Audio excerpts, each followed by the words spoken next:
671. Tumingin din si Prince Xiaonan kay Lance, hindi alam kung sino iyon dahil hindi pa niya nakita ang totoong mukha ni Lance.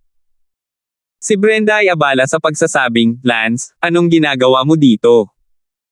Nagulat si Prince Xiaonan, si Lance iyon. Lumapit si Lance at sinabing, Brenda, pumunta ako para tingnan kung ilang lugar ang napanalunan mo. Sino ang taong ito? Siya ba ang nagsabing nakamit niya ang likas na talento sa edad na 22? Sinabi ni Brenda, bueno, siya iyon. Sinabi rin niya na 10 taon lang siya bago makarating sa middle innate. Tumingin si Lance kay Prinsipe Xiaonan at bumantong hininga, anong bongga ang paghahambing, isang lalaking nasa edad 30s, na gustong kumain ng batang damo kasama ang isang matandang baka. Lance, ikaw. Galit na galit si Prinsipe Xiaonan at sinabing isa siyang matandang baka na kumakain ng batang damo. Ikaw ano ka, huwag ka munang lalabas. Hahaha, Lance, huwag mong kalimutan, isa akong tunay na anak ng isang maharlikang pamilya, ano ka ba, aso ka lang sa tabi ng 40 prinsipe. Pa! Sinampal ni Lance si Prinsipe Xiaonan. Prince! Abala sa pagsigaw ang iilang followers na iyon. Sinabi ni Lance, ang lakas ng loob mong insultuhan ang 40 prinsipe, mabuti, iuulat ko ang bagay na ito sa 40 prinsipe, gusto kong makita kung ikaw, isang aso na si Prinsipe Nan, ay talagang nang-ahas na makipagtulungan sa 40 prinsipe. Lance, hintayin mo ako, tingnan natin. Si Prince Xiaonan ay nabalisa, si Lance ay, pagkatapos ng lahat, isang auxiliary minister ng 40 prinsipe at isa ring talento ng imperial, siya ay isang prinsipe, ngunit siya ay kakaunti. Advantage to speak of, kaya umalis na lang muna siya. Salamat, Lance. You're welcome, Brenda. Ang galing mo. Nanalo ka sa unang pwesto, talagang maganda ang kinabukasan mo. Ikaw nga, wala akong malapit na kasing galing mo, auxiliary minister ka na sa prinsipe. Hahaha, wala to, kung gusto mo, pwede rin kitang ipakilala sa 40 prinsipe.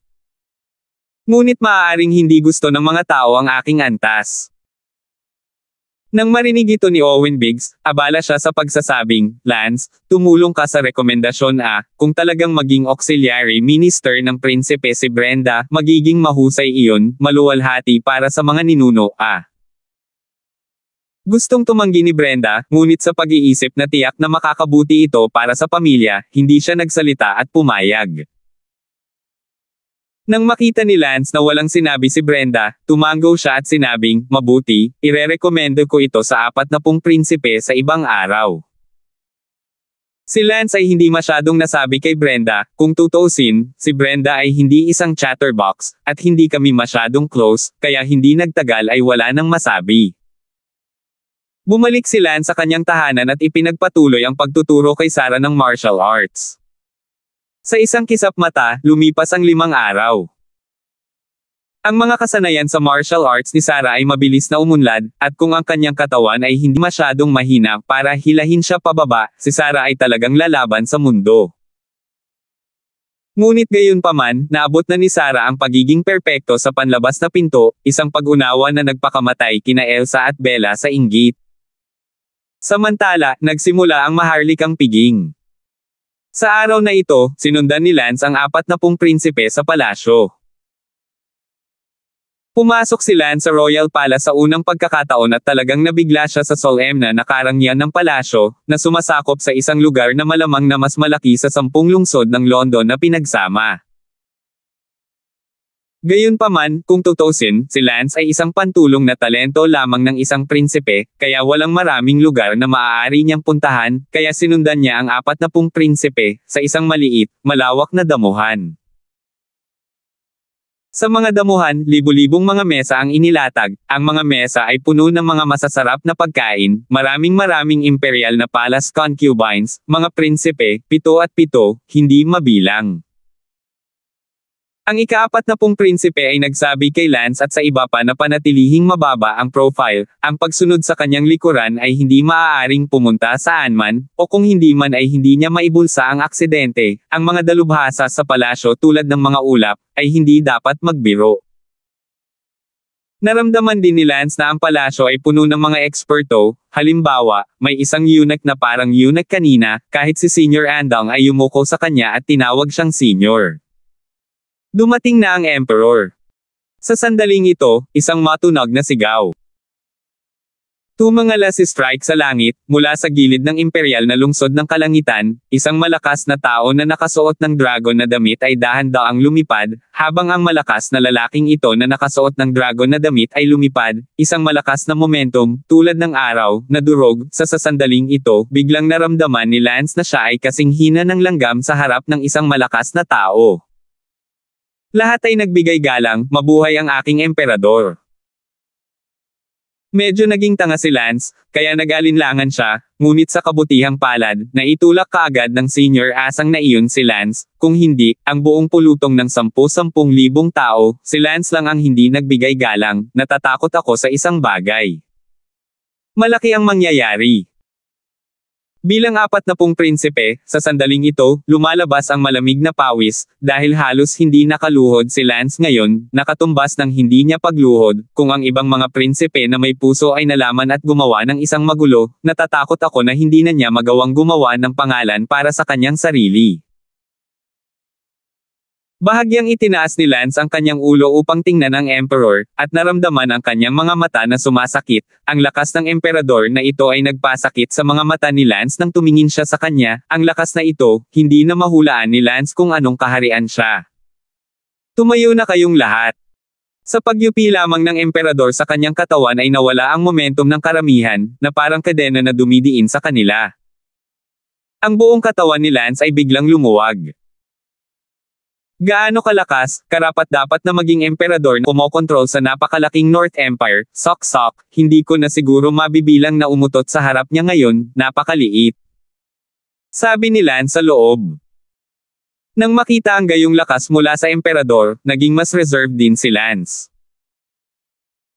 Siyempre, ginawa rin nito si Lance na sumumpa sa kanyang sarili na maging mas malakas, inaabangan ang araw na maaabot niya ang isang napakalakas na kaharian, at pagkatapos, dapat ay maging malayang tao rin siya sa mundong ito. Pagkatapos nito, nagsimula ang maharlikang piging. Si Lance, bilang isang auxiliary minister, ay tiyak na walang bahagi sa pagkain. Si Lance at Senior Andong, kasama ang ilan pang auxiliary ministers, ay nakatayo sa likod ng 40 prinsipe, pinapanood ang 40 prinsipe at ang iba pang royal family habang sila ay masaya at masayang kumakain ng masasarap na pagkain. Siyempre, bawat isa sa kanila ay binigyan ng isang square table, hindi isang malaking round table para sa kanilang lahat. Pagkatapos kumain, personal na sinuri at sinuri ng emperador ang mga prinsipe na iyon, ang ilan sa mga nakatatandang prinsipe, tulad ng ika-9 na prinsipe, kahit na siya ay higit sa 60 taong gulang, siya ay mukhang nasa katanghaliang gulang na lalaki, naabot din niya ang higit sa likas, na ginawang lubos na pinahahalagahan ng emperador at inutusan siyang patuloy na magtrabaho ng husto. Siyempre, ang emperador na ito, si Lance ay hindi alam kung ilang taon na siya, ngunit hindi bababa sa siya ay higit sa 120 taong gulang, ang kanyang hitsura ay parang 60 o 70 taong gulang lamang, at siya ay nagliliwanag, ang kanyang enerhiya ay maihahambing. Sa isang malakas na lalaki, hindi nakakagulat na mayroong daan-daang mga concubine sa eksena, napakaraming magagandang babae bilang concubines, kung gaano ito kasaya, isang round sa isang gabi, aabutin ng 1 taon upang matapos ang isang round. Siyempre, hindi naiinit si Lance, may iilan si Lance na mainit ang loob at sapat na iyon. Bukod dito, ang katotohanan na ang emperador na ito ay nagpakasal sa napakaraming concubines ay hindi nangangahulugan na ginagawa niya ito para sa kapakanan ng relasyon. Ngunit dahil, habang siya ay nag-asawa, mas maraming mga prinsipe ang kanyang ipanganganak, kung gayon mas malaki ang posibilidad ng mga malalakas na prinsipe na umusbong mula sa mga prinsipe, upang ang kanyang mundo ay magpatuloy, sa napakaraming asawa, hindi ako naniniwala doon ay hindi isang solong hindi makapagsilang ng isang malakas, handang sunod na prinsipe. 672. Nakatuklas din si Lance ng isang kawili-wiling kababalaghan, ang mga imperial consort na iyon, nakakapagtaka, lahat ay malakas, at ang pinakamasama sa kanila ay likas na lahat. Tila ang emperador na ito ay dalubhasa sa pagpapakasal sa malakas na at hindi batay sa kagandahan. Magpapakasal ba ang emperador sa ganoong babae? Kaya naman, ang mga asawa ng emperador ay lahat ay malakas, na may layuning panatilihing buhay ang gene ng malakas na lalaki. Iyon ang dahilan kung bakit napakalakas ng pamilya ng imperial, at ang mga face na pamilyang iyon, sa mga henerasyon, mahirap magkaroon ng anak na lalaki o babae na may titulong talento ng imperial, dahil wala silang malakas na gene ng tao. Si Lance ay isang anak ng pamilyang Damon, at ang pinakamalakas sa kasaysayan ng pamilyang Damon ay isang likas na tagumpay lamang, na nagpakita na sa kanyang buhay, sa kanyang kamatayan, siya ay magiging isang likas na tagumpay, ang kanyang mga ninuno ay walang lakas. Gene ng tao, at gaano man kalaki ang pagtalbog ng kanyang mga inapo, magiging ganoon din iyon. Siyempre, maliban sa mga may espesyal na pagkakataon, ngunit, isa lamang sa 1,000,000 tao ang maaaring magkaroon ng mga espesyal na pagkakataon. Gayunpaman, ang kaluluwa ni Lance ay hindi mula sa panahong ito, kaya ang talento ni Lance ay teknikal na walang kinalaman sa pamilyang Damon, ngunit si Lance ay naging ulila sa kanyang nakaraang buhay, kaya kung ano ang maaari niyang maabot sa buhay na ito, si Lance mismo hindi alam. Sa wakas, ito na ang pagkakataon upang suriin ang talento ng bawat prinsipe sa pagkuha. Ang sabi ng emperador, ang kaharian ay doble ang dami ng mga mahuhusay na tao, ang paggamit ng mga tao ay sukatan din ng kakayahan ng isang prinsipe, ano ang napala mo ngayong taon, sa paggamit ng mga tao. Maraming prinsipe ang lumabas upang mag-ulat. Sa pag-uulat pabalik kay Father, kumuha ako ng bagong auxiliary minister ngayong taon, siya ay na-rate bilang isang imperial genius at ngayon ay nasa huling yugto ng likas na katangian.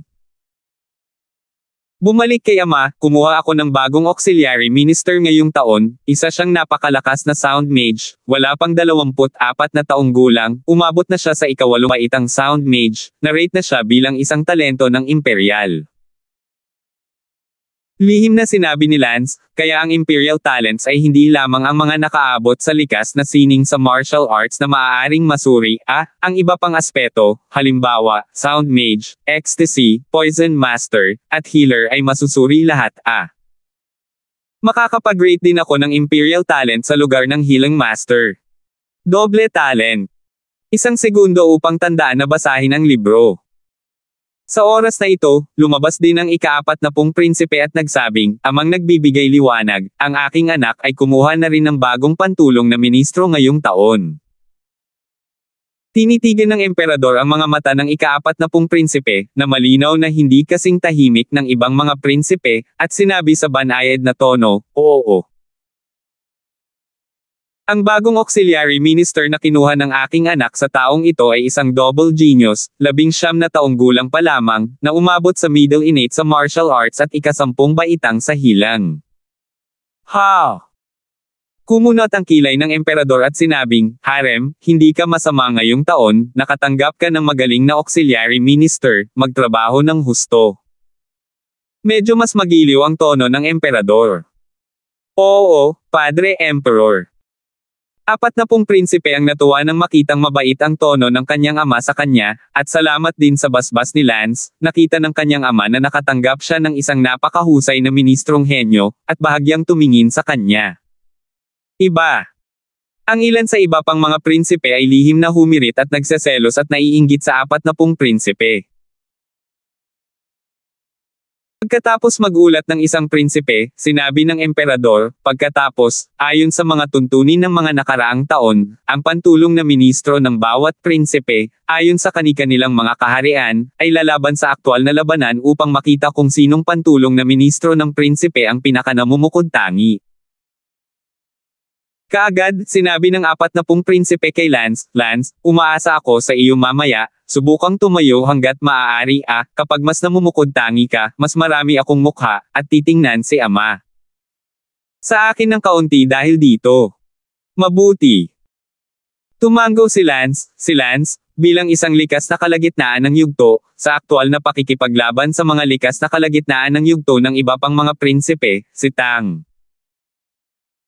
Malaki ang tiwala ng nasasakupan na ministro na durugan ang iba, hindi banggitin ang pagtayo, natatakot akong masilaw at mabulag nito ang mga mata ng 40 prinsipe. The early innate auxiliary vassals are out. Sigaw ng isang malakas na lalaki na nakatayo sa tabi ng emperador. Pagkatapos, lahat ng mga naunang innate auxiliary ministers ay humakbang pasulong, napakaraming mga prinsipe, lahat ng mga naunang innate auxiliary ministers, pinagsama-sama, mayroon ng daan-daan sa kanila. Daan-daan sa inyo, na may hangganan ng maharlikang hapagkainan, ang sinumang makakakuha ng 3 tasa ng alak na ito upang i-toast ang kanikanyang mga pantulong na prinsipe ay siyang mananalo, at mayroon lamang 3 tasa ng alak, na nangangahulugang 3 lamang ang mananalo. Oo! Sigaw ng daan-daang early innate. Simulan. Biglang, daan-daang tao ang nagsimulang kunin ang 3 tasa ng alak. Hindi nagtagal, tumilapon ang alak sa mga tasa habang nag-aaway sila, ngunit bale, ang susi ay kunin ang mga tasa at pagkatapos ay ipasa sa kani-kanilang mga prinsipe. Pagkatapos ng isang matinding labanan, sa wakas ay inagaw ng 3 sa pinakakilalang maagang likas na lakas ang mga tasa ng alak at ibinigay ang mga ito sa kani-kanilang mga prinsipe, pagkatapos ay nagsabi, ang aking abang lingkod ay nag-toast kay Prinsipe XX. Tuwang-tuwa ang 3 inihaw na prinsipe. Susunod, gusto kong imbitahan ang lahat ng auxiliary courtier ng early innate stage na sumulong. 40 prinsipe ang nagsabi kay Lance, Lance, ikaw ang bahala, pinakamahusay kung maaari kang kumuha ng 1 tasa at pagkatapos ay i-toast ako, kung talagang hindi mo ito makuha, ayos lang, magpakita ka lang ng isang kakaibang bagay. 40 Your Highness, don't worry. Sabi ni Lance at naglakad palabas. Mayroong daan-daang mga pantulong na ministro sa gitnang likas na yugturin. Ang mga patakaran ay pareho, pati na rin ang pag-agaw sa 3 tasa at pagkatapos ay pag-ihaw sa kani-kanilang mga prinsipe. Simulan. Sa utos ng malakas na lalaking iyon, lahat ay sumugod patungo sa 3 tasang iyon. Si Lance, sa kabilang banda, ay direktang nagsagawa ng ghost wheel decision. Swoosh! Dumating si Lance sa isang kisap mata, pagkatapos ay inihagis ni Lance ang kanyang espada patungo sa mga tasa ng alak sa mesa, at ang 3 tasa ay tuloy-tuloy na dumapo sa dulo ng espada ni Lance. Sa oras na ito, ang pangalawang Mid-Earth innate na sumugod ay nakarating na sa harapan. Sabay-sabay inilabas ni Lance ang kanyang espada gamit ang kanyang kabilang kamay. Wow! Putol ni Lance gamit ang isang slash. Boom! Sabay-sabay na lumipad palabas ang taong iyon. Nakita ng lahat sa eksena si Lance, pakiramdam na gwapo, si Lance ay may hawak na espada sa kanyang kaliwang kamay, na may 3 tasa sa espada, ang espadang ito ay hindi gumagalaw, at ginamit ng kanyang kanang kamay ang kanyang espada upang protektahan ang mga tasa sa kanyang kaliwang espada. Sa oras na ito, higit sa 100 tao ang sabay-sabay na umatake. Nanatili si Lance sa gwapong poster na iyon, pagkatapos ay gumamit ng uyayi na pag-atake sa 12 mga tao ng sabay-sabay. Boom! Sa susunod na pagpikit ng mata, ang 12 ng mga tao ay sabay-sabay na naputol ng slash ni Lance, na tila walang anumang pagtutol. Sa puntong ito, maraming tao ang nanginig, ang lakas ni Lance ay napakalakas, 12 ng kanyang mga kasamahan ang napakadaling palibutan. Pagkatapos, mas maraming tao ang dumating sa pagkubkob, mayroong hindi bababa sa 70 hanggang 80 mid-earth na likas na pagkubkob. Inakala ng lahat na si Lance ay makubkob hanggang sa kamatayan, ngunit si Lance ay hindi gumalaw ng isang kalamnan, na nagpapahintulot sa lahat na kubkoban siya, ang likas na abstruse na bigs ni Lance, na naging matatag bilang isang bundok, kaya maraming mga likas na mid-level na kinubkob ay hindi man lang magsisi kay ang likas na katutubo ni Lance ay hindi sinasadya ang bigs. 673. Killing God 1 slash. Pinutol ni Lance ang isang solong slash, at ang walang katulad na enerhiya ng blade ay parang bagyo, na pinuputol ang 70 hanggang 80 mid-innate stage sa isang iglap. Sa oras na ito, naantig din ang emperador. Hakbang-hakbang na naglakad si Lance patungo sa 40 prinsipe, ngunit walang sinumang tao ang makakapigil sa mga yapik ni Lance. Mag-isa, inagaw ni Lance ang lahat ng 3 tasa ng alak, at wala sa mga ito ang tumagas ng isang patak ng alak, nang ang nakaraang maagang likas na pagnanakaw ay nag-iwan lamang ng mga walang laman na tasa sa dulo ng 3 tasa. Pinag-ihaw ni Lance ang 40 prinsipe ng sabay-sabay na 3 tasa ng alak. Ano ang mas nakakasilaw dito? Lumapit si Lance sa 40 prinsipe, gamit ang kanyang espada bilang tray, at 3 tasa ng alak ang inialok sa kanya. 40 prinsipe, mangyaring inumin ang 3 tasa ng alak na aking initoast sa iyo. Salamat. Tuwang-tuwa ang ika-40 prinsipe na nanginginig ang kanyang mga kamay habang kinukuha niya ang mga tasa ng alak, hindi pa siya naging napakasilaw sa kanyang buhay. Ang ika-40 prinsipe ay umiinom ng 3 tasa ng alak sa ilalim ng tingin ng emperador, habang maraming mga prinsipe, gayunpaman, ay tumingin sa kanya na may paninibugho habang nakatingin kay Lance, lalo na ang ika-18 prinsipe, na ngayon ay nakikita ng mabuti si Lance, at napupuot kay Lance kahit na higit pa sa pagtanggi na hilahin siya. Ang sumunod na hakbang ay ang yumaong innate auxiliary minister. At kaya ito nagpunta hanggang sa pantulong na ministro ng likas na kadakilaan. Pagkatapos ay natapos ang maharlikang piging ngayon. Umalis si Lance sa palasyo. Tuwang-tuwa ang 40 prinsipe na ang walang awa na eksibisyon ngayon ay nagbigay ng impresyon sa kanya ng kanyang ama. Salamat kay Lance. Lance, salamat, maraming salamat talaga. 40 Your Highness, ako ang iyong auxiliary minister, nararapat lamang na ipaglaban ang iyong kaluwalhatian, ngunit mayroon akong isang bagay na nais kong itanong sa iyo. Magkapatid tayo, ano ang itatanong o hindi, basta kaya ko, gagawin ko. Mabuti, may kaibigan ako, ang pangalan niya ay Brenda, siya ngayong taon. Ah, Brenda. Nagulat si 40 Princess. Ano? Kilala siya ng iyong 40th Highness. Kilalanin ngunit hindi mo alam, narinig ko lang na siya ang unang pwesto sa Poison Master Competition ngayong taon, isang ika-7 baitang Poison Master, narinig ko mula sa auxiliary minister ni Emperor Yan Bigxing noon, tila napakaganda nitong si Brenda, at pinapayuhan ng kanyang auxiliary minister si Emperor Yan Bigxing na kunin itong si Brenda bilang kanyang personal na lingkod. Kailan ang bagay? Tanong ni Lance. Sa pagpasok ko sa palasyo kaninang umaga, sa palagay ko pagkatapos ng Royal Feast, tiyak na pupunta ang Yan Bigxing Royal Brother na iyon upang hanapin si Brenda. Tangina. Galit na galit si Lance. Ah, Lance, bakit mo sinisigawan si Maeg? Nga pala, ano ang gusto mo lang sabihin sa akin? 40 Your Highness, gusto kong irekomende sa iyo si Brenda, para maging auxiliary minister din siya sa ilalim ng iyong command. Ah! Your 40th Highness, kaibigan ko si Brenda, at ito ang gusto niya, kaya bakit hindi mo ito isaalang-alang, nagtataglay din siya ng kamangha-manghang talento sa larangan ng Poison Master, at tiyak na magiging malaking asset sa iyo. Sa hinaharap. Ngunit, ginawa na ni Brenda ang pagkagusto ni Prinsipe Yan Bigxing, paano ako pupunta at aalisin ang katauhan ni Prinsipe Yan Bigxing, ito ay katumbas ng pagtatanim ng sama ng loob kay Prinsipe Yan Bigxing, mas mabuti kung hindi. Nagsalubong ng malalim ang mga kilay ni Lance, na ang prinsipe ng Yan Bigxing ay walang iba kundi ang pagtatangkang paglaruan si Brenda, paano siya papasukin ni Lance sa hukay ng apoy na ito.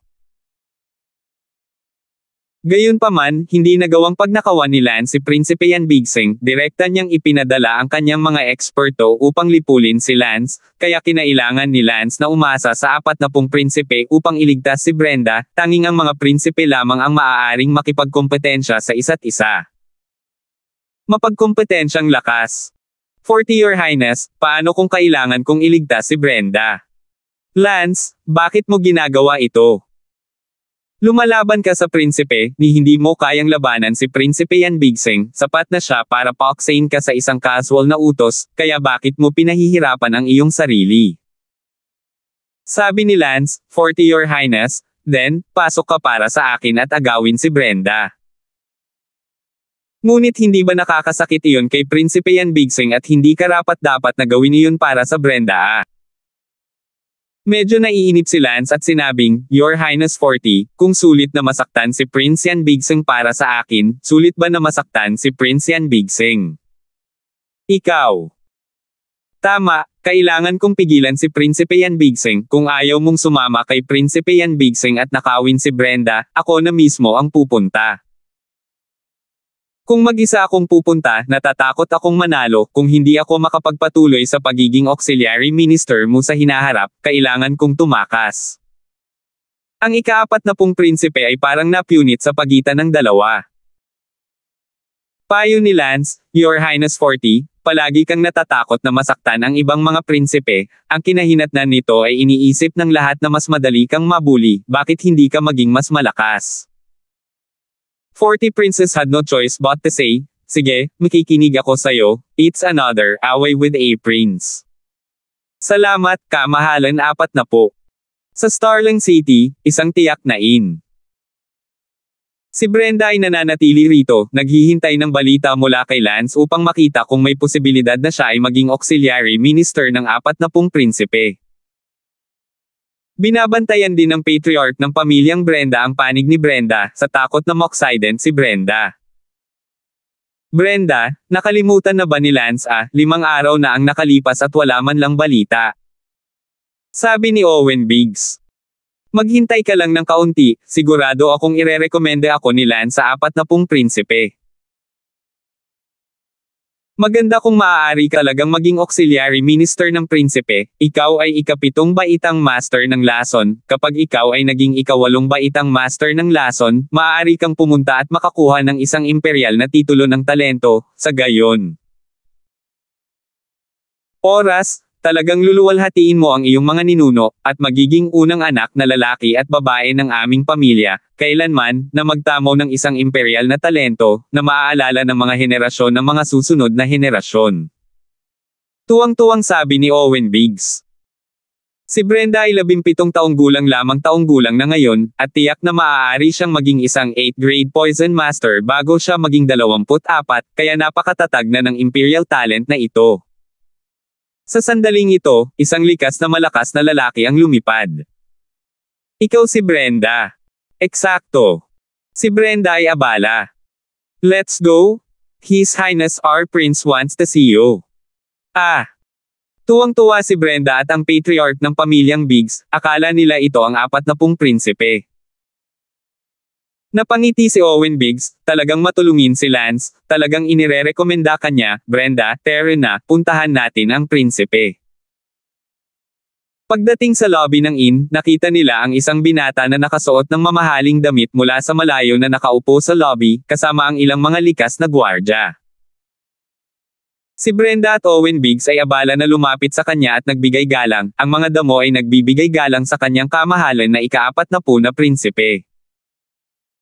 Nagsalubong ang kilay ng prinsipe na iyon habang ngumuso, sino ba ang nagsabi sa iyo na ako ang ika-40 prinsipe? Hindi ba ikaw ang 40 prince? Ako ang ika-45 prinsipe, harem. Si Brenda at Owen Biggs ay parehong medyo nalilito, ngunit muli pa rin silang nagbigay galang sa unang pagkakataon.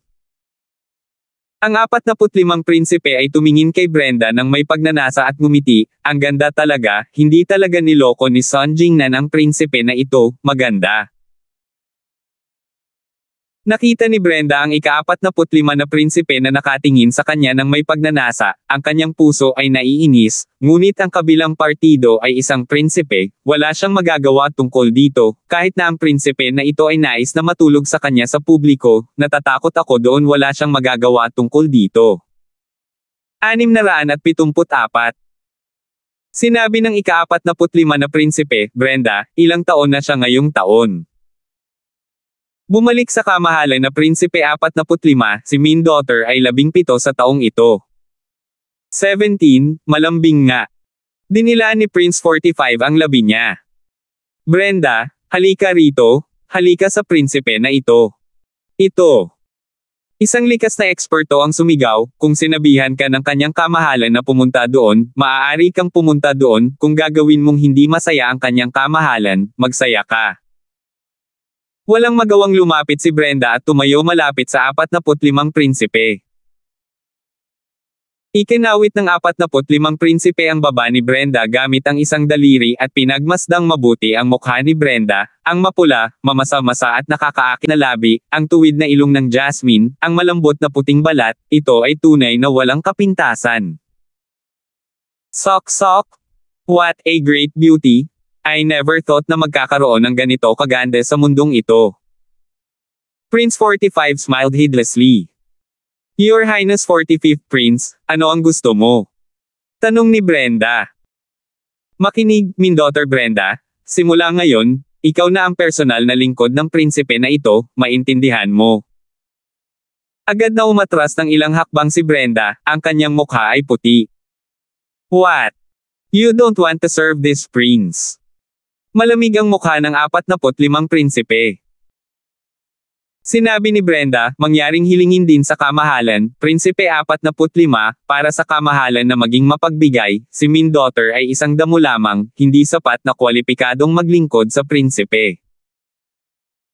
Hahaha, Brenda, bagamat mababa ang katayuan mo, ngunit gusto ng prinsipeng ito ang iyong kagandahan, kaya ang prinsipeng ito ay gumawa ng exception na tanggapin ka bilang kanyang personal na lingkod. Naisip ng ika-45 na prinsipe na si Brenda ang nag-aalala na ang kanyang mababang katayuan ay hindi karapat-dapat sa kanyang personal na serbisyo.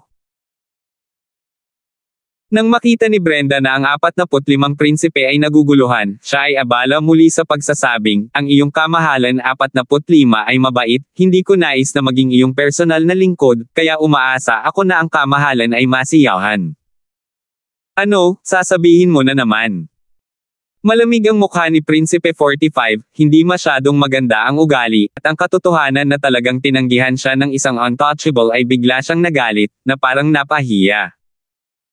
Please, Your Highness 45, bawiin ang iyong order. Pa!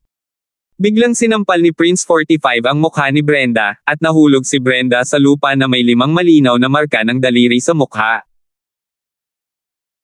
Bitch! Hiniling ko sa iyo na maging aking personal na lingkod, ito ay isang biyayang nilinang ng iyong mga ninuno, talagang naglakas loob kang tanggihan ang prinsipe na ito, naniniwala ka ba na ang isang salita mula sa prinsipe na ito ay makakapagpapahamak sa iyong buong pamilya?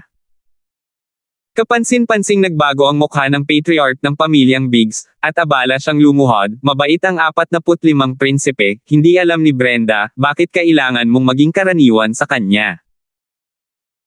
Tumalikod si Owen Biggs at sinabi kay Brenda, huwag mong ipanggako kaagad sa kanyang kamahalan 45 prinsipe na handa kang maging lingkod niya. Ang mga mata ni Brenda ay puno ng paglala, luha sa kanyang mga mata. Bilisan mo, ipanggako mo kay Prinsipe 45.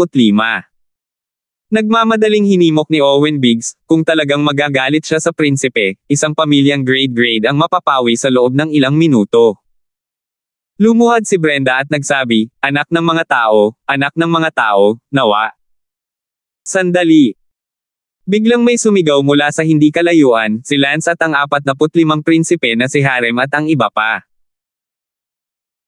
Walang magawa si Harem, ayaw niyang makisali sa mga gawain ng 45 prinsipe, ang 45 prinsipe na si Harem ay hindi madaling gulo, ang asawa ng kanyang ina ay nagmula sa isang maharlikang pamilya, ito pamilya ng hari ng Zenan, at ang asawa ng kanyang ina ay isang katulong lamang sa palasyo. Gayunpaman, kinailangan ni Lance na iligtas si Brenda, at nahirapan siyang magkaroon ng henyo tulad ni Lance bilang isang auxiliary minister, kaya kailangan niyang sumama isang matigas na anit. Ang wait na iyon ngayon lang ay ang sigaw ni Lance. Gayunpaman, sa susunod na pakikipag-usap sa 45 Princes, kailangan niyang magsalita. Pinangunahan ni Harem ang pag-akyat. Nakita ni Brenda si Lance na paparating at natuwa siya. Si Lance ang unang nagsabi, kamahalan, 45 prinsipe, medyo sobra-sobra na para sa iyo na talunin at pagnakawan ang pantulong na ministro ng ating 40 kataas-taasang tulad nito, bilang maharlikang kapatid ng 40 prinsipe, maaaring hindi mo, wala ka bang pakialam sa kapatid mong imperial. Napakunot ang noo ni Harem sa galit ng 45 prinsipe habang sinabi niya, Lance, matapang na alipin, may karapatan ka bang magsalita dito? Tumakbo ang puso ni Lance 10,000 kabayong dayami, talagang gusto niyang magsalita, pinigilan siya ni Harem. Sinabi ni Harem, 45 kapatid na imperial, para sabihin ang totoo, si Brenda ay aking pantulong na ministro, sana ay hindi mapahiya ng kapatid na imperial na iyon. Ngumuso si Harem, sino ba ang nagtrato sa iyo bilang isang kapatid na imperial? Ang isang hamak na bastard na ipinanganak ng isang dalaga sa palasyo ay karapat-dapat din na maging aking maharlikang kapatid. Nang inag ang mukha ni Harem, hindi niya inaasahan na ang ika-18 prinsipe ay tatawagan siyang hamak na binhi, kahit itong 45 prinsipe, na mas bata sa kanya, ay nang ahas na tawagin siyang mababang binhi, si Harem ay napakainit sa loob, ngunit siya ay napaka-unstatus. Sinabi ni Lance, kamahalan 45, kung sakaling magsalita ka muli at insultuhan ang iyong kapatid, huwag mong sisihin ang aming kamahalan sa pagsasalita sa banal na emperador. Alipin ng aso, tanga ka. Sinampal ni Prince Haremton si Lance, na tila tinuturuan ng leksyon ang kanyang alipin. Si Lance ay nagliliyab, hindi siya ang uri ng tao na sinadyang bugbugin. Ang ika-45 na prinsipe na ito, na nasa maagang likas na kaharian, ay halos kasing edad ni Lance, siya ay dapat na 19. Kung hindi siya nanggaling sa magandang background, paano siya magiging karapat-dapat na makipaglaro kay Lance, ngunit ngayon ay nang-ahas siyang tawagin itong alipin ng aso at gustong talunin si Lance. Hindi yun pinansin ni Lance at agad na kumilos. Hindi. Sa oras na ito, nagmamadaling hinarang ni Harem si Lance at sinunggaban ang sampal ng 45 prinsipe. Hindi maaaring hayaan ni Harem na bugbugin ni Lance ang 45 prinsipe, kung hindi, may masamang mangyayari, kaya hindi na makaimik si Harem, kailangan niyang dalhin ang lahat ng salungatan sa kanya, harangan si Lance, at pagkatapos hawakan ang palad ni Harem. 45 prinsipe Harem ay galit na galit, Harem, lakas ng loob mong pigilan ako. Sinabi ni Harem, 45 maharlikang kapatid na lalaki, aking pantulong na ministro, hindi mo na kailangang turuan ka ng leksyon, at gayon din, si Brenda ay aking pantulong na ministro na na-recruit ko na, ayaw mo ring agawin. Mula sa aking mga kamay, ipinag-utos na ni Padre Emperor na kung sino man ang auxiliary minister ay pag-aari kung kanino, walang sino man ang pinapayagang agawin ito, lantaran mong inaagaw ang aking auxiliary minister, gusto mo ba talagang pilitin akong harapin si Father Emperor? Ha, kalokohan mo, sabihin mo lang na auxiliary minister ka. Anong patunay mo dyan? Tanungin mo na lang si Brenda. Si Brenda ay abala sa pagsasabing, si Min daughter talaga ang auxiliary minister ng 40 prinsipe. Fuck you bitch, how dare you join forces to hoodwink me. Tumalikod ang 45th prince at sinipa si Brenda sa lupa. Galit na galit si Lance nang makita niya si Brenda na binubuli ng ganoon ng 45 prinsipe, at aakyat na sana siya at tuturuan siya ng leksyon ng may humawak sa kanyang balikat, at iyon ay ang pantulong na ministro ng katutubong dakila. Perpekto sa ilalim ni Peter. Si Lance ay hindi makaakyat at suntukin ang 45 na prinsipe, ngunit ang galit sa loob ay napakalakas, at si Lance ay nanumpa na isang araw, ang mga basurang prinsipe na ito, na umaasa sa kanilang sariling lakas para maging mayabang, si Lance ay magbibigay sa kanila ng higit makapangyarihang mga kulay isa-isa. Bumantong hininga si Harem, 45 prinsipe, aking pantulong na ministro, hindi mo naman turn para turuan ka ng leksyon, huwag kang masyadong lumayo. 675. Galit na sabi ni Harem, Peter, si Brenda ang unang lumapit sa kanya, gustong magnakaw ng isang tao sa akin, nananaginip ka, pilitin mo ako, pagsisisihan kita. So, siguradong may aagaw ka sa akin, fine, tapos makikita kita sa harap ni Father, have the guts to come with me in front of Father for some sophistry. Wag kang gagalaw para ipilit si amang emperador, ano pa ba ang meron ka bukod sa kunin mo si amang emperador para idiin ako, dahil ba ang ina mong asawa ay dalaga ng palasyo at walang kapangyarihang hawakan ang kanyang kamay, yun. Why you move out the Father Emperor? Hey, hindi pala ikaw lang ang nag-iisip na ang ama ay nakikinig sa lahat. Kakampi ko ang dahilan, matalino si ama, at naniniwala akong gagawin niya iyon. Nilinaw mo ba na natatakot kang sumama sa akin para makipagkita kay Father?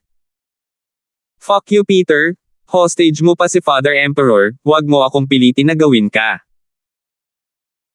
Hahaha, Dumi? Royal brother mo ako? Sabi mo Dumi? Good? Very good? Saplada ka at walang respeto sa kuya mo, si Father Emperor ang pinakaayaw sa mga ganyang traidor. Teka. Sa oras na ito, lumipad pababa ang isang dalubhasa na nalampasan ang likas na kalikasan, isa siya sa 45 prinsipe. Ang 45 prinsipe ay nagutos, ibalik sila sa akin upang sirain sila. Ang dalubhasa na nalampasan ang likas na kalikasan, gayunpaman, ay nagpayo, kamahalan 45, ang dami mo nang pinag-uusapan ngayon, magmadali kang bumalik. Hindi na ako babalik, lilipulin ko ang hamak na bastard na ito, how dare you dare to act defiantly in front of me. Sigaw ni Prince 45.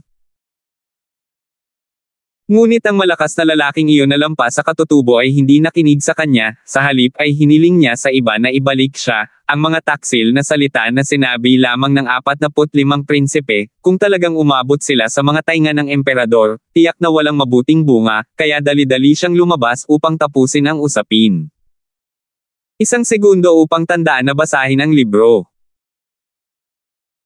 Ang malakas na lalaking iyon na nalampasan ang likas na kalikasan ay nagsabi kay Harem, kamahalan 40, ang labanan ngayon sa pagitan mo at ng kamahalan 45, hindi ko na dapat itanong, ngunit kung ikaw ba o kamahalan 45 ang unang nag-recruit, kailangan pang imbestigahan ang bagay na ito, kung si Prinsipe 45 nga ang unang nag-recruit, medyo lumayo ka na ngayon, sana ay ipakita ng kamahalan 45 ang eksaktong ebidensya, kung hindi man ang mga bagay ngayon, na nagpapadala sa ang mga tainga ng kani-kanilang asawa ng palasyo ng imperial, ay hindi magiging mabuti. Tumingin si Harem kay Lance, si Lance ay abala sa pagsasabing, mapapatunayan ko na 5 araw na ang nakakaraan, katatapos lang ni Brenda sa Poison Mastery Competition, pumunta kami dito ng kamahalan, at mayroon ding isang uri ng Little Southern Prince na nandito siya para asarin si Brenda. Ang malakas na lalaking iyon na lumampas sa likas na kalikasan ay pinaikit ang kanyang mga mata, ang dahilan kung bakit alam ni Prinsipe Yan Bigseng ang tungkol kay Brenda ay tila mula sa munting prinsipe na ito, kung ganoon nga, kung gayon ay si Prinsipe 40 ang unang dumating upang i-recruit si Brenda. Fine, Your Highness 40, then I'll go back first. Pagkasabi niyan, lumipad palayo ang Transcendent Innate Powerhouse na iyon, habang ang 45 prinsipe na iyon ay inutusan pa ng Transcendent na likas na powerhouse na ito na humiwalay. Tanging si Lance at ang iba pa ang naiwan sa pinangyarihan, at ang prinsipe ng Yangyang ay biglang nawala ng laman, ang kanyang buong katawan ay nakaupo sa lupa. Kung walang matibay na ebidensya na mabubuo sa huling sandali, kung gayon ang usapin ngayon ay tiyak na hindi magiging maganda, ang imperial na palasyo ay ang pinakakomplikadong lugar, at ang pinakamaliit na pagkakamali ay maaaring humantong sa kapahamakan. Salamat, Your Highness 40. Sabi ni Lance. Lance, kung hindi magiging maayos ang mga bagay ngayon, papatayin mo talaga ako. Sa aking kapangyarihan, hindi ko man lang kayang lumaban sa 45 prinsipe, kaya't kumikilos ako upang kunin ang aking father out to talk about things, buti na lang din itong harem na ito, napakabibingan niya at napakaraming kataksilan ang nasabi niya para ipagtapon ng kabilang partido ang tuwalya, kung hindi malalaman iyon ngayon. Paano na? Sabi ni Harem, may kaunting panunuya sa kanyang tono. Sinabi ni Lance, 40 Your Highness, huwag mag-alala, ang iyong kapangyarihan ay lalakas at lalakas sa hinaharap, ang pagkuha sa Brenda ngayon ay isang magandang simula, binabati kita sa kamahalan, nakakuha ka ng isa pang henyong lason. Sige, pagod na ako, babalik muna ako. Walang masaya si Harem sa mukha, ni hindi tumingin kay Brenda, may sinabi siya at tumalikod at naglakad layo, that innate great tagumpay underling niya, panik na sumunod. Si Lance, Brenda, at Owen Biggs ay naiwan sa pinangyarihan. Nanginginig ang katawan ni Owen Biggs, lumalabas ang malamig na pawis, na para bang naglibot siya mula sa isang ghost gate, ang kanyang pamilyang Biggs, isang pamilyang grade, ay masyadong marupok, sa mata ng mga ordinaryong mamamayan, ito ay isang malaking pamilya, ngunit sa mata ng mas makapangyarihang mga pamilya, marupok, hindi banggitin ang mga mata ng prinsipe. Sinabi ni Brenda kay Lance, "Salamat, Lance, kung hindi ka nagpakita ngayon, hindi ko talaga alam kung ano ang magiging kahihinatnan nito, tiyak na naging isang laro ako sa ilalim ng 45 iyon." Mga prinsipe. Iniunat ni Lance ang kanyang kamay at hinaila si Brenda na nakaupo sa lupa, bahagyang namula si Brenda. Kinagat ni Lance ang kanyang mga ngipin at sinabing, "Wala na tayong magagawa ngayon, sila ang mga prinsipe ng maharlikang pamilya, hindi natin sila kayang labanan, ngunit ako, si Lance, ay nanunumpa na tiyak na hindi na ako muling magdaranas ng ganitong uri ng kahabag-habag." Sa hinaharap, paano kung ang mga prinsipe ay, isang araw, gagawin kong yumukod ang lahat ng mga prinsipe sa harap ko? Si Brenda ay abalang tumango. Gayunpaman, bumantong hininga ang patriarch ng pamilyang Biggs, "Halika, Lance, ano ang pinapangarap mo sa sikat ng araw?" Siya ay isang maharlikang pamilya, siya ang pinuno ng buong North Empire, na may ilang matapang na salita mula sa iyo, ikaw. Mababago ba ang mundong ito? Hehe. Ang ninuno ng iyong pamilyang Damon, ang pinakamalakas ay likas na pagiging perpekto lamang. Gaano man kalaki ang pagsuway mo, ikaw ay magiging likas na pagiging perpekto lamang sa hinaharap, na hinahanda ang iyong sarili para sa isang mahusay na pagiging perpekto. Sinabi ni Lance, "Talaga. Pagkatapos ay makikita natin." Sinabi ni Owen Biggs, "Brenda, itong Starling City, ang mga eksperto ay parang mga ulap, mas mabuting magmadali tayong bumalik sa pamilya, ito ay talagang hindi isang lugar para sa mga tao upang manatili, kung hindi tayo mag-iingat, tayo ay makasakit ng isang malaking kapangyarihan, hey." Sinabi ni Brenda, "Patriarch, isa na akong auxiliary minister ng 40 prinsipe, hindi ako pwedeng umalis ng ganito. 40 princes? I don't think he's a very strong force also. It's fine in those small families, but in the eyes of the forces that are also princes, it's too small, it's better to quit, I don't desire any." Maging matatag ang pamilya, gusto ko lang maging mapayapa ang pamilya ko at magpatuloy.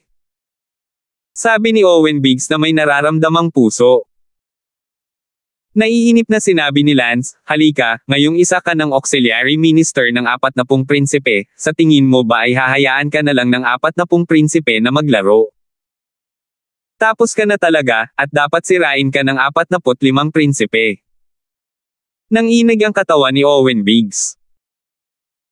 Sa isang nguso, tumalikod si Lance at naglakad palayo. Dati ay maganda ang impresyon niya sa Owen Biggs na ito, ngunit ngayon ay may masamang impresyon si Lance sa kanya.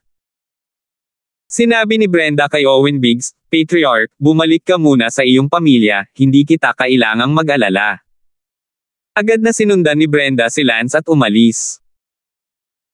Sa sandaling ito, ang 40 prinsipe ay umalis na sa bahay panuluyan, at ang kanyang likas na great perfection na bantay ay nagsabi, "Kamahalan, nararamdaman ko na si Lance ay nagdudulot ng kaunting gulo, ito ay ganap na walang kinalaman sa iyo ngayon, ngunit may isa pang prinsipe na napupuot sa iyo ng walang dahilan." 676. Sige. Medyo iritang sabi ng ika-40 prinsipe. "Kamahalan, kung hindi ko ito hinaila, si Lance ay halos umakyat na niyan at binugbog si Harem, kung nangyari iyon, talagang natapos na, paanong hinayaan ng isang prinsipe na matalo siya ng isang utusan, hindi lamang si Lance ay nalipol na, kahit ikaw ay mapaparusahan ng husto para pagalingin ka sa krimen ng paggamit ng mga tao sa hindi wastong paraan." Tumango si Harem, "Medyo matapang talaga si Lance. Hindi ko talaga alam kung ano ang nasa puso niya, hinaranggan ko rin siya minsan, sinubukan niyang umakyat at bugbugin si Prince 45 ng 2 beses, ganoon ba talaga siya kawalang takot? Hindi ko talaga alam kung biyaya o sumpa ang pag-recruit sa kanya bilang aking auxiliary minister, sayang." Sa inn, magkasamang lumabas sina Lance at Brenda, medyo nag-alala si Brenda, "Hindi ba ako magugustuhan ng 40 prinsipe mo Ngayon lang siya umalis siya kaagad na medyo pangit ang mukha. Sinabi ni Lance, dapat ay madali siyang pakisamahan, walang istant, kung ito ay ibang prinsipe, matagal na niya akong kinuha bilang isang utusan. Salamat sa kanya na nangyari ito ngayon, ang dahilan kung bakit siya ang pangit siguro dahil na-offend niya ang isang prinsipe dahil dito, nag-aalala siya sa sarili niya na baka maapi siya ng mga ito in the future or something. Sana maipapahinga na ang 45 prinsipe, itong Starling City, napakadelikado talaga, gusto kong umuwi at makalayo sa lugar na ito ng maling gawain. Ngumuso si Lance, si Lance, ay hindi mananatiling sunod sonyerin sa iba, tiyak na gagawa ako ng isang kamangha-manghang bagay. Kung gayon, magsaya ka, aasa ako sa iyo mula ngayon. Sabi ni Brenda, biglang nakaramdam ng hindi pagkakaunawaan tungkol dito, at agad na namula.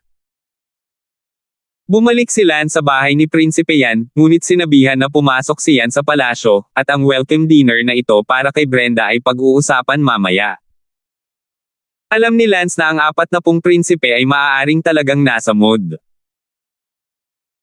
Napabuntong hininga na lang si Lance, itong 40 prince, sa opinyon ni Lance, ay medyo duwag, kung ganoon kaganda ang background ni Lance, tiyak na tutuyuan niya ang mga magugulong prinsipe na iyon. Unang dinala ni Lance si Brenda sa kanyang tahanan.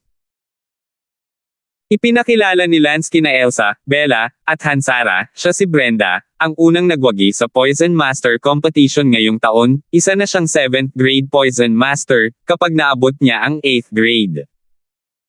Poison Master, makukuha niya ang titulong Imperial Talent.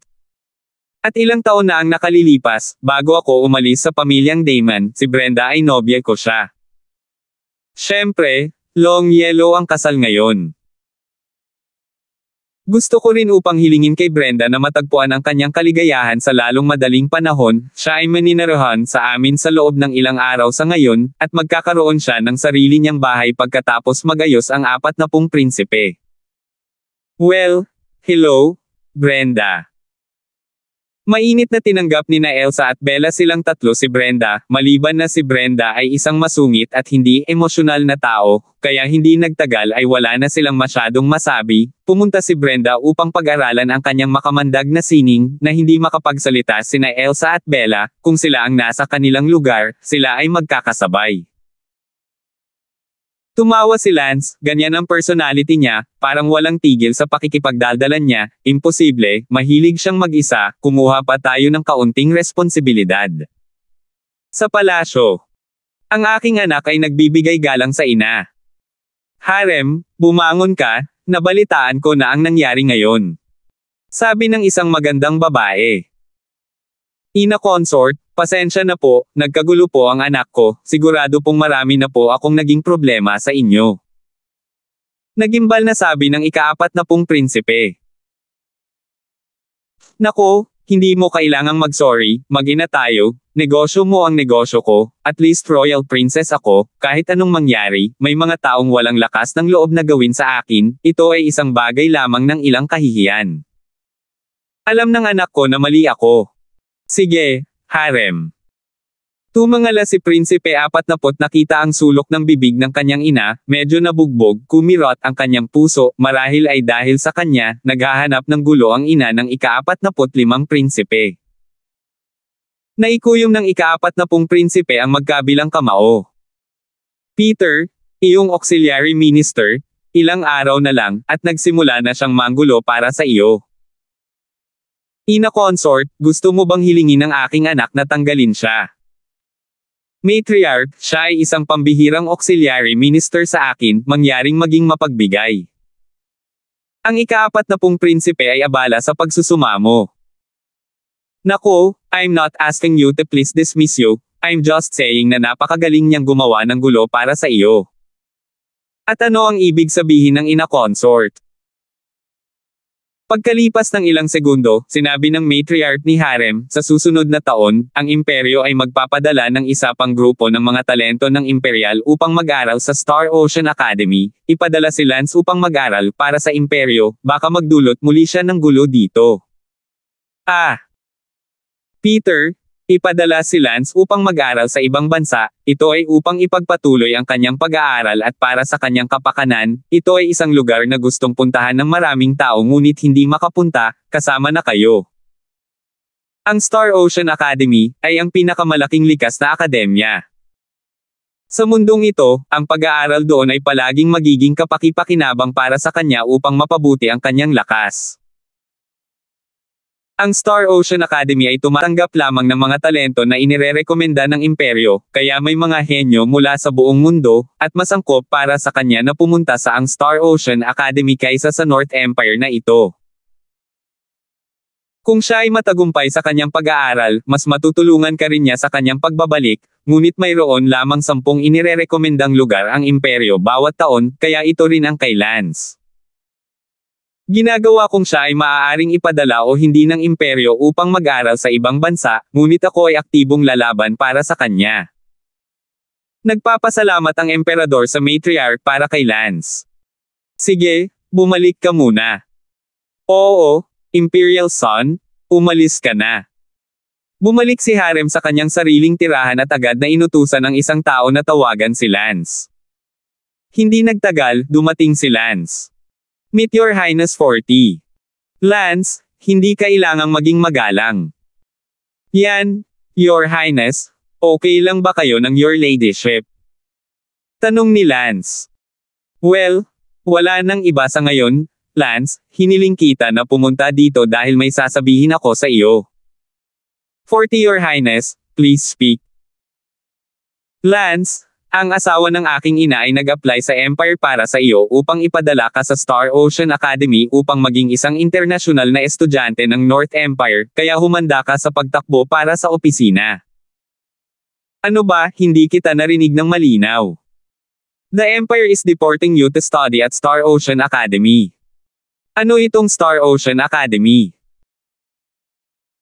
Ang Star Sea Academy ay ang mundong ito, ang pinakamakapangyarihang akademya, tumatanggap lamang ng mga henyo na inirerekomenda ng imperyo para sa pagpasok, kung maaari kang ipadala ng imperyo bilang isang internasyonal na estudyante o hindi, depende rin ito kung ang iyong talento ay kwalipikado o hindi, bawat imperyo bawat taon, mayroon lamang 10 lugar. Star Ocean Academy, ang pagtanggap lamang ng mga henyo na inirerekomenda ng imperyo para sa pagpasok, ay mukhang napakalakas, ngunit kamahalan, ako ang iyong pantulong na talento, hinihiling mo sa akin na pumunta sa ilang Star Ocean Academy, hindi ba sayang ang mga likas na yaman? No? This is for the purpose of furthering your education, there is only good for you to improve your realm, there is no harm, in the future if you achieve something, you will come back to assist me, isn't this better? Kaysa ngayon. Bukod dito, ang mga makapangyarihang prinsipe na iyon, marami sa kanila ay may mga pantulong na talento, sila ay ipinadala upang mag-aral sa Star Ocean Academy, at maging ang ilan sa mga makapangyarihang mga prinsipeng may talento ay napunta mismo sa Star Ocean Academy. Sa kasamaang palad, hindi ako makapasa ang talent ko, kung hindi, pupunta rin ako sa Star Ocean Academy 2 years ago. 677. Kaya iyon ay isang magandang bagay. Kalokohan, do you think people in general can go to Star Ocean Academy? Kahit hindi ako makakapunta doon, I'm not qualified, I'm 22, I'm only mid-innate, and I've used a few aids, I was brushed off when I apply in the first place. But my matriarch said that you might have a chance of being chosen, 19 ka pa lang, and you're a healer genius, so malaki ang chances na you should actively strive para rito. Sige, anumang bagay na kapaki-pakinabang, ako, si Lance, ay handang gawin, pagkatapos ay pumunta sa Star Ocean Academy. Hindi napigilan ni Lance sa loob, ang Star Ocean Academy na ito ay tumanggap lamang ng mga henyo na inirerekomenda ng imperyo, at mayroon lamang 10 puwang bawat taon, malinaw na ito ay isang napaka-push na akademya, isang akademya na nagdadalubhasa sa pagsasanay ng malalakas na tao para sa iba't ibang imperyo sa buong mundo. Napilitan pa rin si Lance sa lahat ng paraan sa Starling City na ito, kaya maaari rin siyang pumunta sa Star Ocean Academy para sa 2 round bago bumalik. Sinabi ni Harem, sinabi lang ng asawa ng nanay ko na gagawin niya ang lahat para tulungan kang mag-apply, hindi niya sinabi na tiyak na mapipili siya. Sa susunod na taon ang imperyo ay magdaraos ng internasyonal na kompetisyon sa halalan ng mga mag-aaral, dapat kang bumalik at humanda ka, depende sa sarili mong likha kung mapipili ka. Okay, Your Highness. Then uuwi na ako sa New Year. Manam. Nga pala, ano ang plano mo para kay Brenda? Hindi ka ba magkakaroon ng welcome feast o ano? Hindi. Ngayong may sama ng loob pa rin si Prince 45, ang bagay na ito ay dapat panatilihing low-key. Si Brenda ay ganoon lang, makikita mo ito, ang iyong relasyon sa kanya ay hindi pa rin simple. Your Highness, speak with evidence kaibigan ko lang siya. O sige, hindi ako magnanakaw sayo. Tandaan ng URL ay 1/4 conscio 8 ay 1/4 net. Speechless, aalis muna ako. Umalis si Lance sa mansyon ni Harem at bumalik sa sarili niyang tahanan. Let's go. Pack your things. Rich or poor, go home for the new year. Pumasok si Lance sa kanyang tahanan at sinabi, Lance, pinayagan ka ba ng 40 prinsipe na umuwi sa bisperas ng bagong taon? Kung ano ang pwede o bawal, hindi naman sa kanya namin binibenta, at hindi na siya pupunta dito next year. Kung pumasa ang eleksyon, malamang sa Star Ocean Academy ako mag-aral next year. What the hell? Elsa daw. Si Elsa ay hindi pa nakarinig ng Star Ocean Academy, bagamat siya ay isang face family, ngunit ang kanyang pamilya ay masyadong mababa. Wala kahit isang imperial na talento, ang usaping ito ng pag-aaral sa ibang bansa ay natural na walang kinalaman sa kanila, ang imperial ang mga estudyanteng ipinadala ng imperyo ay nangangampanya sa mga talento ng imperial. Sa madaling sabi ni Lance sa kanila ang tungkol sa Star Ocean Academy, pagkatapos ay inayos ang kanyang mga gamit at naghanda para umuwi. Gayunpaman, nang sila ay papalabas na ng bahay, ang 40 prinsipe ay nagpadala ng isang tao upang tawagan muli si Lance. Si Lance ay walang magawa at nahulog pabalik sa bahay ng ika-40 prinsipe. 40 prinsipe, mayroon pa bang hindi pa nalilinaw? Tanong ni Lance. Lance, bago ka umuwi, suriin mo ang Healer Imperial Talent, mabuti para sa iyo na tumakbo bilang international student, huli na ang lahat kapag bumalik ka sa susunod na taon. Okay. Agad na tumungo si Lance sa Imperial Talent Union. What for? Tanong ng isang lalaki. Sabi ni Lance, hello, nandito ako para piliin ang Imperial Healer Talent. Ito ang ika-10 patunay ng healer ko na ako ang unang pwesto sa Young Healer Competition na ito, Wind Lightning. Madaling napanalunan ni Lance ang titulong Healer Imperial Talent. Pagkatapos ng lahat, si Lance ay isang auxiliary minister ng 40 prinsipe, at ang mga tao ay hindi nang ahas na gawing mahirap ang mga bagay para sa kanya. Natanggap ni Lance ang katibayan ng titulo, at bago pa man siya lumabas ng pinto ng Imperial Talent Union, nakabangga siya ng isang tao. Ikaw. Oo. Ikaw. Nagulat silang dalawa. Anong ginagawa mo dito? Lance, kung makakapunta ka, bakit hindi ako? Si, Imperial Talent din ako. Itinaas ni Leslie ang patunay ng titulong Imperial Talent na nakuha sa kanyang kamay. Nakita ni Lance na ang patunay ay ang North Empire, ang Vertigo Imperial Talent.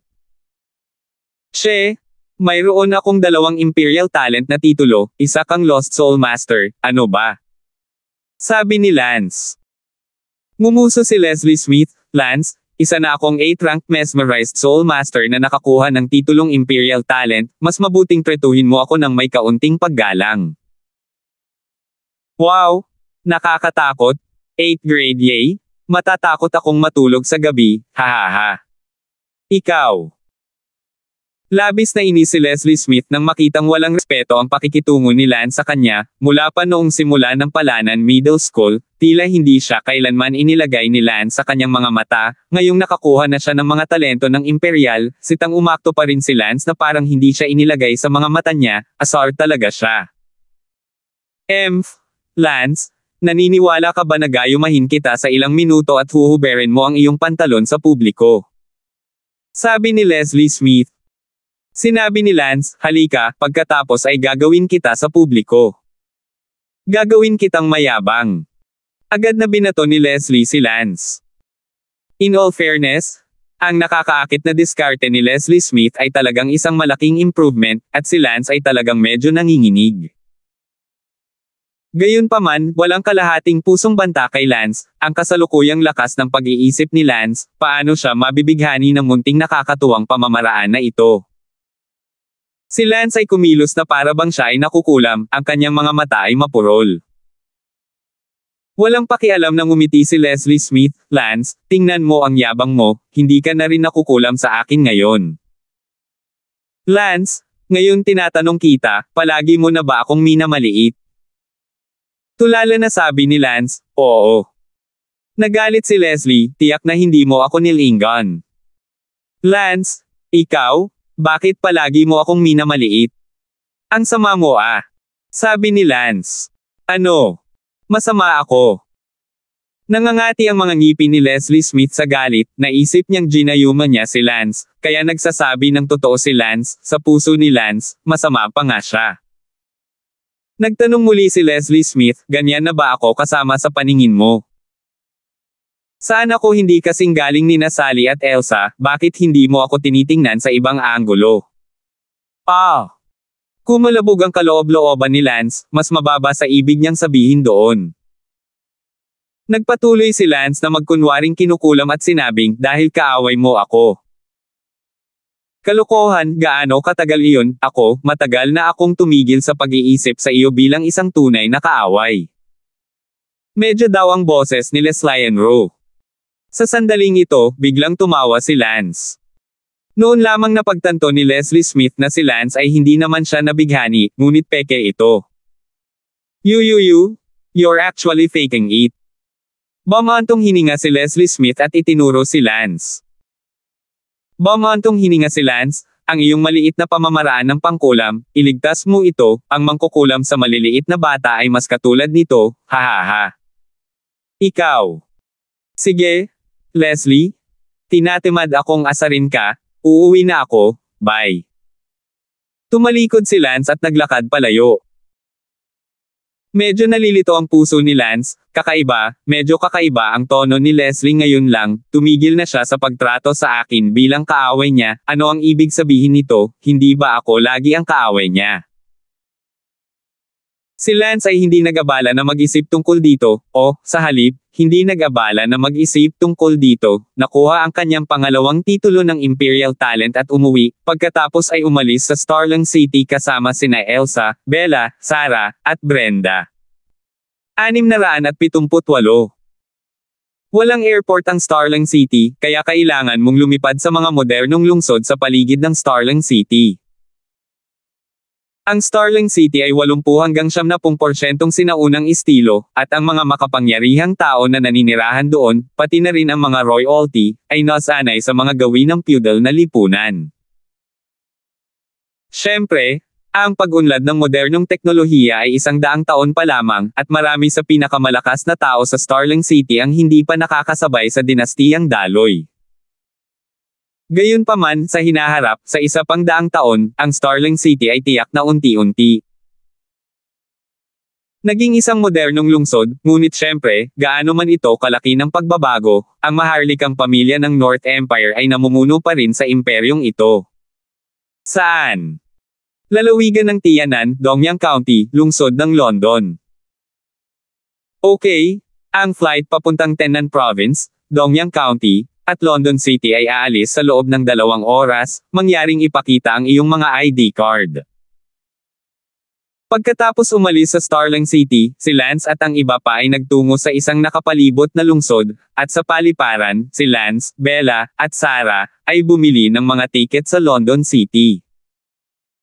Elsa, babalik ka ba sa London City kasama namin para sa bisperas ng bagong taon? O bumalik sa pamilya mo? Tanong ni Kaylee Lee. Ako, hindi ko alam. Ngumiti si Lance, Elsa, malaking bagay ang bagong taon, dapat kang umuwi at gugulin ito kasama ang iyong pamilya. Pero ikaw din ang pamilya ko. Namula si Elsa at sinabing. Isang segundo upang tandaan na basahin ang libro. Sige, hindi ako magagalit kung uuwi ka sa New Year's Eve, kaya umuwi ka na. Tumango si Elsa at bumili ng tiket sa eroplano papunta sa lupain kung saan naroon ang kanyang pamilya.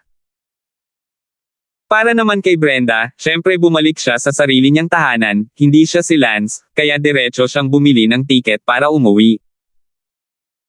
Daw, anong abala? Nahack ko lang ang sistema ng airline at ginawa ito ng madali, ngunit kailangan ko pa ring mag-abala para bumili ng tiket sa eroplano. Walang bisa, Sarah, hinaan mo ang iyong boses, maririnig ka ng mga tauhan ng mga tao. Sabi ni Bella. Hahaha. Tumawa at tumawa si Lance. Si Lance ay isang masunurin sa batas at mabuting mamamayan, hindi na siya tumatakbo para sa kanyang buhay ngayon, kaya bakit mag-abala sa pagdidilim, bumili na lang ng mga tiket. Makalipas ang mga 2 araw, ang eroplanong sinakyan ng 3 tauhan ni Lance ay dumating sa kanilang destinasyon, ang Tianan Province. Pagkatapos ay kinailangan ni Lance na sumakay ng isa pang connecting flight papuntang London City, Dongyang County. Nang bumaba si Lance sa eroplano, nakita niya ang ilang likas na powerhouse na naghihintay sa labas ng eroplano. Noong una ay naisip ni Lance na may darating na kaaway. Brother Lance. Nakita ng isa sa mga yumaong likas na lalaki si Lance na lumabas ng eroplano at abala sa pagbati. Ah, sino ka? Tanong ni Lance. Ngumiti ang yumaong katutubo na lalaking iyon, welcome Imperial Talent Lance, home for a new year. Sino kayo? Kuya Lance, huwag kang magpanggap, alam mo kung sino kami. Hinawakan ni Lance ang kanyang ulo at sinabing, hindi ko talaga alam kung sino kayo. Well, ako ang patriarch ng pamilya Carter, ang pangalan ko ay Carter Lingpong, ito ang mga vice patriarch ng Carter family ko, nabalitaan namin na umuwi ka na ng bagong taon at matagal ka nang naghihintay dito. Sabi ng late innate powerhouse na iyon. Ang pinuno ng angka ng pamilya Carter. Ano pa ang hinihintay mo sa akin dito? Ano ang kinalaman ko sa pamilya Carter? Natarante si Lance, at wala pang narinig si Lance tungkol sa anumang pamilya Carter. Ang patriarka ng pamilya Carter ay nakaramdam ng malamig na pawis at awkward na sinabi, Brother Lance, ang punong tanggapan ng aking pamilyang Carter ay nasa lalawigan ng Tianan na ito itong buong lalawigan ng Tianan ay isang teritoryo na pagmamayari ng pamamahala ng aking pamilyang Carter ang iyong bayan na London City. Ay isa ring lungsod sa ilalim ng jurisdiction ng Tianan Province at isa ring teritoryo na pagmamayari ng aming pamilyang Carter, kaya paanong ang aming pamilyang Carter ay hindi darating para salubungin ka ng personal kapag bumalik ka sa iyong bayan. Nakuha mo ang titulong Imperial Talento, at isa kang auxiliary minister ng 40 prinsipe, ikaw ang ipinagmamalaki ng buong tao ng ating Tianan Prefecture. Sige. Sa wakas ay naintindihan na ni Lance. Ang isang problema na hindi binibigyang pansin ni Lance ay ang administratibong aspeto ng mundong ito. Ngayon, naisip ni Lance na sa North Empire na ito, ang kabisera ng lungsod ay Starling City, at pagkatapos ay mayroong iba't ibang pamahalaan, tulad ng Tianan Prefecture, na ang bawat isa ay ibinigay sa iba't ibang pamilya upang pamahalaan. Halimbawa, sa lalawigang ito ng Tianan, ang pamilya Carter, na namamahala sa operasyon ng lalawigan ng Tianan, katumbas ng pamahalaang panlalawigan, ang pamilyang Carter, ang pamilya Carter ay ang emperador ng lupa ng lalawigan ng Tianan, sa loob ng saklaw ng lalawigan ng Tianan, ang lahat ay napagdesisyonan ng pamilya Carter. Inimbitahan ng pamilya Carter si Lance sa kanilang pamilya bilang panauhin. Naisip ito ni Lance at pumayag. GN Clan Leader, ang Carter family mo, anong antas ng pamilya ito? Mukhang kakaunti ang mga likas na eksperto. Hehe, nagbibiro si Brother Lance, ang Carter family natin ay isang ranggo na pamilya, at kasalukuyang may 15th likas na eksperto. Sabi ng pinuno ng pamilya Carter. Oh, hindi masama. Paano ko maihahambing sa iyo, ikaw ay isang talento ng imperial at isang auxiliary na ministro ng 40 prinsipe, ikaw ang hindi masama, mayroon kang magandang kinabukasan. Tanong ni Lance, ang buong lalawigan ng Tiyanan na ito ay pinamamahalaan ng iyong pamilyang Carter, ah? Oo, teritoryo ito ng Carter family natin. Kung ganoon, hindi naman pwedeng mangibabaw dito ang pamilya Carter mo, Earth Emperor ka lang. Natatawa si Kuya Damon, kahit na ang buong lalawigan ng Tiyanan ay pinamamahalaan ng ating Carter family, wala tayong magagawa ng walang ingat, kapag nalaman ito ng korte ng Starling City, tapos na ang lahat, kaya hindi na tayo nang ahas na gumawa ng anuman laban sa mga tao, kami ay masigasig na nagtatrabaho para sa kapakanan ng mga karaniwang tao at sa kapakinabangan ng lalawigan ng Tiyanan.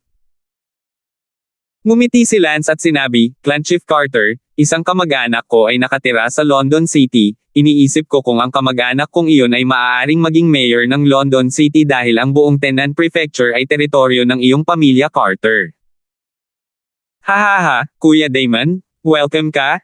Hindi banggitin ang isang maliit na mayor, kahit na ito ang pinuno ng county ng Dongyang County, posible pa ring lumipat sa Tiananfo upang maglingkod. Ituturo ko ang mga administrador ng pamilya na iyon na gumawa ng mga pagsasaayos mamaya. 679. Kung gayon, salamat sa JN Clan Chief, dapat masarap sa pakiramdam na magkaroon ng sarili mong pamilya na may kontrol sa pananalapi ng isang lugar, ekonomiya, militar, lahat ng malalaking kapangyarihan, ang lugar na ito ay isang maliit na korte. Naiinggit na sabi ni Lance, itong si Tiananfo ay napakalaki, ito ay katulad ng isang maliit na bansa, ang lahat ay napagdesisyonan ng pamilya Carter, napakaastig kung sila ay mga anak ng pamilya Carter, hanggat sila ay nasa loob ng mga hangganan ng Tiananfo, sila ay katumbas ng isang prinsipe. Tumawa ang ulo ng pamilya Carter, paano mo ito naiintindihan, bagamat sa Tiananfo, ang lahat ay namamahala sa ating pamilya Carter. Ano man ang hukbo, mga bangko, mga ahensya ng gobyerno sa lahat ng antas dito, lahat ng ito ay sa atin, ngunit tayo hindi basta-basta magagawa ang gusto natin. Kung tutusin, kabilang tayo sa imperyo ng North, sa korte ng imperial, at laging nakamasid ang nangangasiwang ministro ng korte ng imperial, kapag nadiskubre natin ang anumang kilusan, tapos na. Higit pa rito, sino ang nakakaalam kung gaano katagal ang ating mapapamahalaan ng Carter family ang Tianan Prefecture, kung ang aking Carter family ay tumanggi sa hinaharap, mula sa isang sarhento na pamilya hanggang sa isang yugto o kahit isang klase ng sundalo, kung gayon ang aming teritoryo ay unti-unting maaagaw, o kahit naganap. Nabawasan sa isang ordinaryong kapangyarihan. Oh!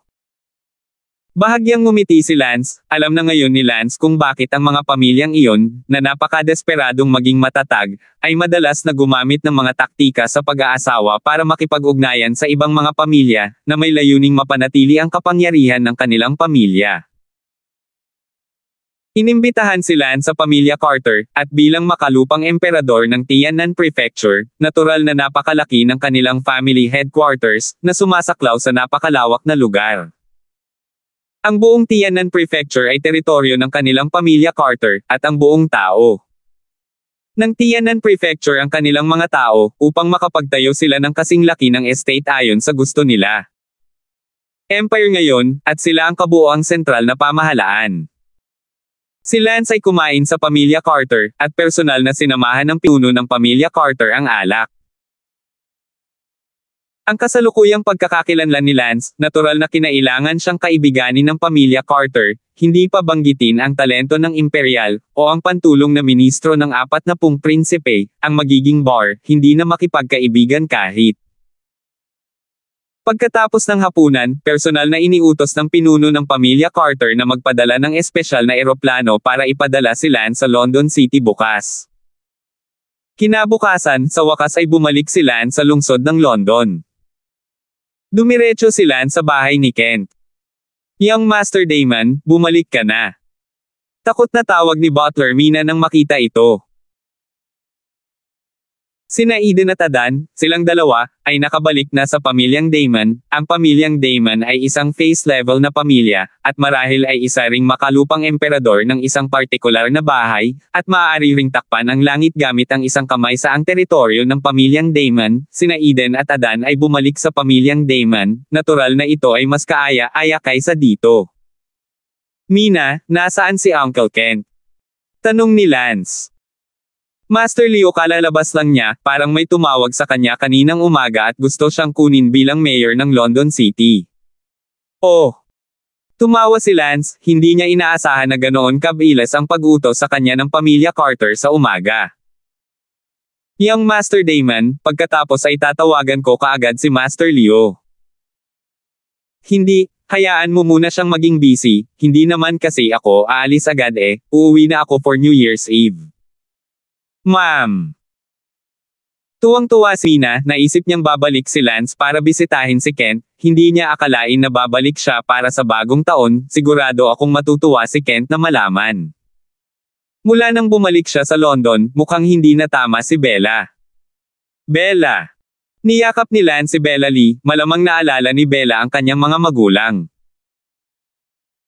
Sinabi ni Bella, Lance, gusto kong bumalik sa aking bahay. Noong nakaraang pagkakataon, sa gitna ng pagtakbo para sa aking buhay, hindi ko man lang inayos ng maayos ang mga gamit ng aking mga magulang, at gayon din, ang kanilang mga abo ay hindi inilibing pa. Sinabi ni Lance, alam ko ang lahat tungkol dito nang hindi mo sinasabi sa akin. Ito ay sasama sa iyo, at sisiguraduhin naming gumawa ng isang mahusay na trabaho sa oras na ito pabalik. Manam. Lance, Sarah, maaari kang maglaro sa bahay. Gusto ko ring magbigay galang sa mga magulang ni Bella. Sige. Mula sa garahe, si Lance ay nagmaneho ng isang Porsche. Si Lance ay tumingin sa Porsche na ito, biglang naalala si Sally na, nang maging si Sally na personal na bodyguard, si Sally ay determinadong itaboy si Lance, sa kalsada, aksidenteng nakatagpo ng isang Bentley, hadhad ng isang maliit na pintura, ang iba pang mga side leon sa 300,000 mga gastos sa pagkumpuni, Lance ay hindi maintindihan ang kotse pinagmumultuhan ilang mga biro. Hindi na ito inisip ni Lance, bumantong hininga, pinaandar ang Porsche, kinuha sina Bella at Sarah, at sabay na tumakbo sa bahay ni Bella. Last time kasi, runaway kaya hindi ko nagawa ng maayos ang libing para sa parents niya. Pagdating sa tahanan ng mga magulang ni Bella, lumuluhang sinimulan ni Bella na ayusin ang mga gamit ng kanyang mga magulang. Ngayon, kalahating taon na ang lumipas at puno ng alikabok ang bahay. Ilang beses nawala ng boses si Bella, lalo na't malapit na ang bagong taon at 2 beses niyang namiss ang kanyang pamilya sa mga pista. Sinisi ni Lance ang kanyang sarili para dito, dahil kasalanan ni Lance na ang mga magulang ni Bella ay pinatay ng mga humahabol sa pamilyang Harrison. Nang si Bella ay nag-aayos ng mga damit sa aparador ng kanyang mga magulang, hindi niya sinasadyang nabuksan ang isang lumang notebook, na maliit at kasing laki ng kanyang palad. Binuksan ni Bella ang notebook sa pagkalito. Pagkalipas ng 5 taon, ang buong Tianan Prefecture ay tumatakbo sa mga ospital, hindi ba talaga ako magiging isang ina sa natitirang bahagi ng aking buhay? Bukas, pupunta tayo sa Bayanfo, nabalitaan ko na magiging isang araw na biyahe, pero hindi tayo natatakot na magpaikot-ikot, umaasa kami na ang infertility hospital na iyon sa Bayanfo ay talagang magagamot ang aking sakit at hayaan akong magbuntis ng isang maliit na sanggol. Matagumpay. Ngayon, 1 buwan na mula nang dumating si Bella sa akin, ngayong buwan, napakasaya naming dalawa na kasama namin siya, handa na kaming umuwi bukas, 1 taon na kaming hindi nakabalik sa London City. Sobrang nangungulila kami. Sa wakas, sa bahay, salamat sa Diyos, binigyan ng aming mag-asawa ng isang masigla at kaibig-ibig na anak na babae, tiyak na palakihin namin siya ng maayos. Gayunpaman, ang ilan sa aking kaliwat ng mga kapitbahay ay palaging tumitingin sa akin na may pagduda, ngunit kung sino ang nagpalaki sa aming Bella kaya ang cute. Binasa ni Bella Lee ang mga matagal ng talang ito at medyo nalilito. Tungkol ba ito sa kanyang mga magulang dito? Bakit hindi niya alam na nakapunta na ang kanyang mga magulang sa ibang mga bahay? Lance, halika dito sandali. Sigaw ni Bella. Lumapit si Lance. Anong mali? Lance, tingnan mo yung notes, medyo naguguluhan ako. Sarah daw, ako rin. Pagkatapos basahin ito, anong nakakalito dito hindi ba halata, bata pa ang nanay mo, nagdurusa sa infertility stupefaction, pagkatapos ay nagpunta sa malayong White Rock House, pagkatapos, tiyak na napagaling ka sa kawalan. Sister Zuan, muntik ka nang maipanganakla, buti na lang napagaling ng parents mo ang pagkabaog mo, hihihi. Sumimangot si Bella Lee, ngunit, mula noong bata ako, hindi sinabi sa akin ng aking ina ang ganoong bagay kung talagang nagkaroon siya ng pagkabaog bago niya ako ipinaglihi, napakalaking bagay, tiyak na binanggit niya ito sa akin Ni hindi ko alam ang tungkol dito hanggang sa diary ng nanay ko 19 na taon na ang nakakaraan. 680. Tanong ni Lance, Mavis, totoo bang hindi sinabi sa iyo ng nanay mo? Hindi, talaga. Bella, sa normal na mga pangyayari, hindi ito dapat ikahiya, at kinailangan ng maraming pagsusumikap para mabuntis ka, na isang bagay na dapat palaging ipaalam ng mga tao sa harap ng kanilang mga anak, na nagsasabi ng mga bagay tulad ng kung gaano kahirap na ipanganak ka. Gayunpaman, hindi binanggit ng iyong mga magulang ang isang salita tungkol dito, na medyo hindi normal. Sinabi ni Bella, imposibleng hindi talaga ako ang aking biological child, di ba? Natigilan si Lance. Sa totoo lang, hindi biglaan na biglang mag-pop up si Bella na may ganoong pagdududa, dahil mula pa noong bata siya, mayroon siyang ilang mga kapitbahay na naiinggit sa kanyang magandang hitsura, at pagkatapos ay sinabi na siya ay talagang hindi biological, at iba pa. Iyon ang dahilan kung bakit, sa sandaling ito, biglang lumabas si Bella Lee, dapat ba talagang hindi ito ang kanyang biological na mga salita? Bella, huwag kang magsalita ng kalokohan, pero ngayong araw, nandito kami para ayusin ang mga relak ng mga magulang mo, kapag sinabi mo ang mga ganyan, siguradong magagalit ang mga patay na kaluluwa ng mga magulang mo kapag narinig nila iyon. Sabi ni Lance. Sinabi ni Bella, hindi ko ito biglaang nasabi, noong bata pa ako, maraming mga kapitbahay ang lihim na nagsabi na hindi ako dapat maging biological birth ng aking mga magulang, kung hindi, bakit parang ordinaryo ang hitsura ng aking mga magulang, ngunit ako. Akala ko nagseselos ang mga kapitbahay na iyon na mas maganda ako sa mga anak nila, tapos kalokohan ang sinabi nila. Pero ngayon, bigla kong nakita ang mga tala ng nanay ko noong 19 na taon na ang nakakaraan, kaya wala akong ibang magawa kundi ang maghinala.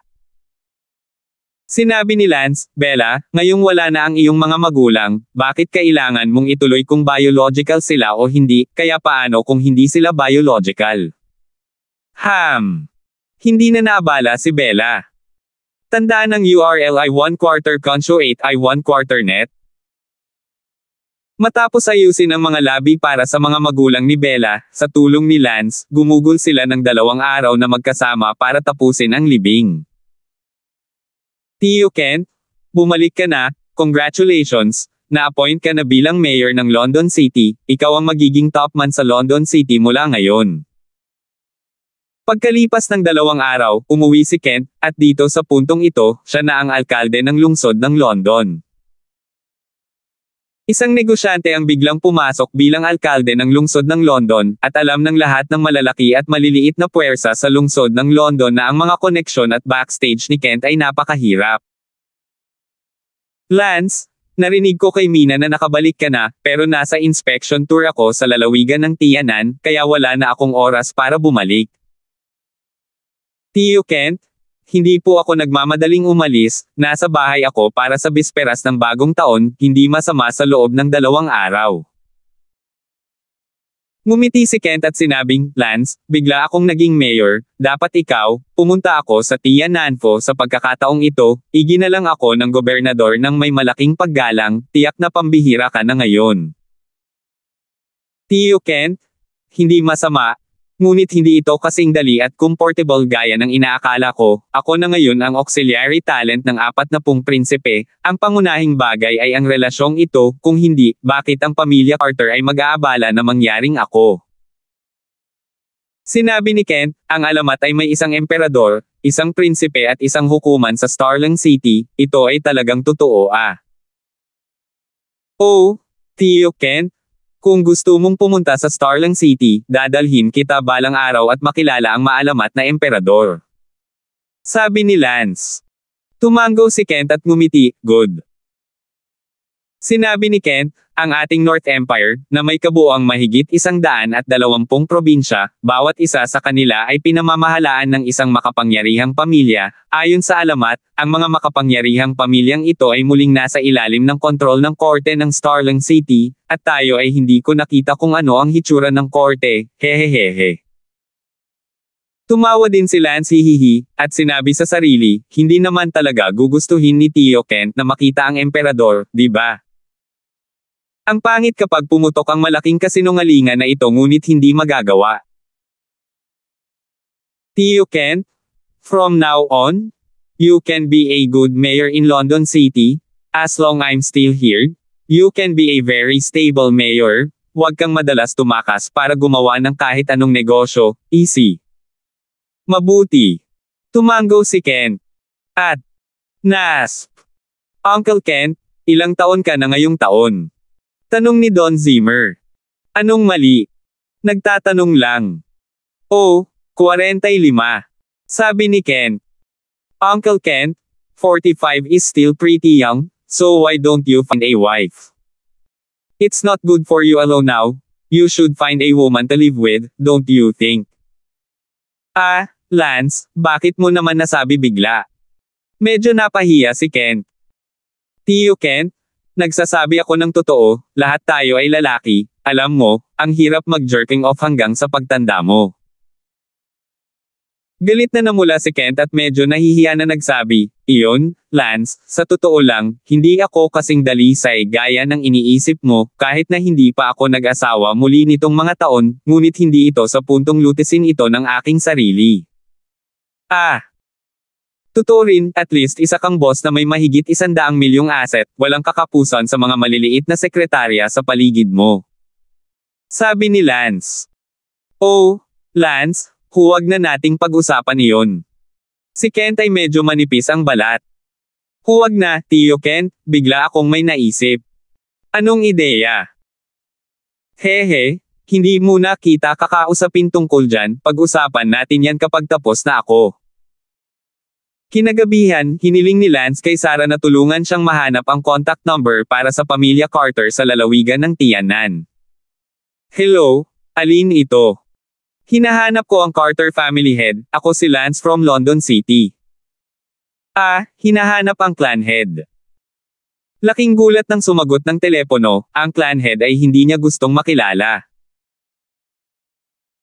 Si Lance ay medyo walang magawa, ang mga likas na eksperto ng pamilya Carter, lahat sila ay hindi nagsusuot ng mga cellphone, isa-isa, at sila ay nakikibahagi sa mga antigo, wala silang mahanap na sinuman, kaya kailangan nilang tawagan ang kanilang pamilya. Pagkatapos ng maraming pag-ikot at pag-ikot, sa wakas ay nakipag-ugnayan si Lance sa patriarch ng pamilya Carter. Kuya Damon, ano ang maipaglilingkod ko sa iyo, masasabi mo? Nakangiting tanong ng patriarch ng pamilya Carter. Sinabi ni Lance, Gian Clan Chief, ano ang tingin mo sa akin? Ah, anong ibig mong sabihin? Ngumiti si Lance, pinuno ng Gian Clan, huwag tayong magtago ng anuman, kung sa tingin mo ay okay ang kinabukasan ko sa Lance, kung gayon maaari rin tayong magpakasal sa iyong Gian Clan. Ah, peke talaga. Nasa sabik ang patriarch ng Gian Clan. Siyempre totoo. Ang pinuno ng pamilya Carter ay abala sa pagngiti, Brother Lance, napakagandang makita mo ang aming pamilyang Carter at ikasal sa amin, huwag kang mag-alala, mahahanap ko ang pinakamagandang babae sa aming pamilyang Carter. Si Lance ay natigilan, nagkakamali, talagang nagkamali. Oh, Gian Clan Leader? Mali ang pagkakaintindi mo.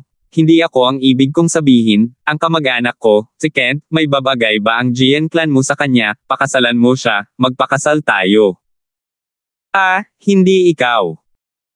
Nadismaya ang padre de pamilya Carter, naisip niyang si Lance ang gustong pakasalan kung sinong babae sa kanilang pamilya Carter, kung totoo ito, kailangan niyang personal na pumili ng pinakamaganda sa pamilya Carter. Napakasalan si Lance. Ngunit sa kanyang pagtataka, si Kent iyon. Yes, it's my Tio Kent. He's 45 years old this year. His body is fantastic. I'll give him a little more physical conditioning. He's definitely in the prime of his 35 years. He hasn't married again. Papayuhan ko sana siya na maghanap ng magustuhan niya, pero naisip ko, at least imperial talent ako, kamag-anak ko si Tio Kent, hindi lang ako makakahanap ng isa, kailangan kong maging karapat-dapat kay Tio Kent. So, naisip ko yung Carter family. I wonder if I have the destiny to make a marriage with your Carter family. Forget what they doing, keep on doing.